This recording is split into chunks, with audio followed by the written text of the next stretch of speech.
Hi అండి. ఈరోజు కోడిగుడ్డు పచ్చడి చేస్తున్నాం. ముందుగా కోడిగుడ్లను ఉడకబెట్టుకోవాలి. ఆనియన్స్ సన్నగా తరిగేసాను.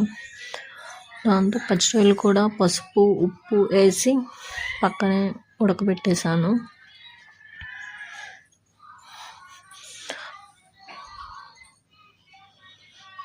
ఆనియన్స్ గోల్డెన్ కలర్లో వచ్చేదాకా ఫ్రై చేసుకుని కొంచెం అల్లం పేస్ట్ వేసుకుని ఉడికిన పచ్చిరొయ్యలు కూడా వేసేసుకోవాలి.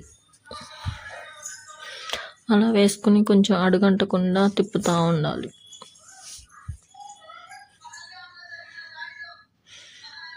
ఒక 10 minutes అయిన తర్వాత అలా తిప్పుకుంటా ఎగరనివ్వాలి. కొంచెం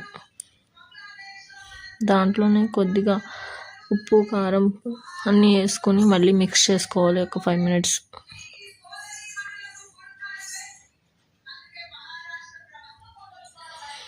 టెన్ మినిట్స్ ప్లేట్ పెట్టేసి మగ్గనివ్వాలి కర్రీని. తర్వాత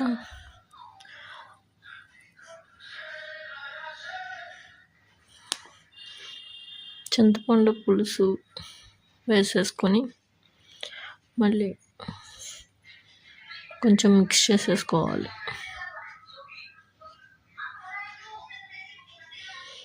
ముందుగా ఉడకబెట్టిన కోడిగుడ్లను వేసేసుకొని మళ్ళీ తిప్పేసుకోవాలి.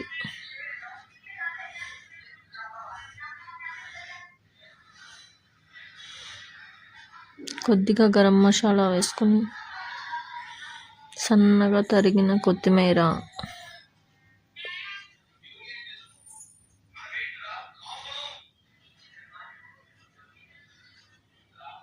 వేసుకొని అయిపోయింది. ఎంతో టేస్టీకరంగా ఎగ్స్ పచ్చిరొయ్యల కర్రీ రెడీ. చిన్న ఒక లైక్ ఇవ్వండి. ఎంతో టేస్టీకరమైన కర్రీ రెడీ.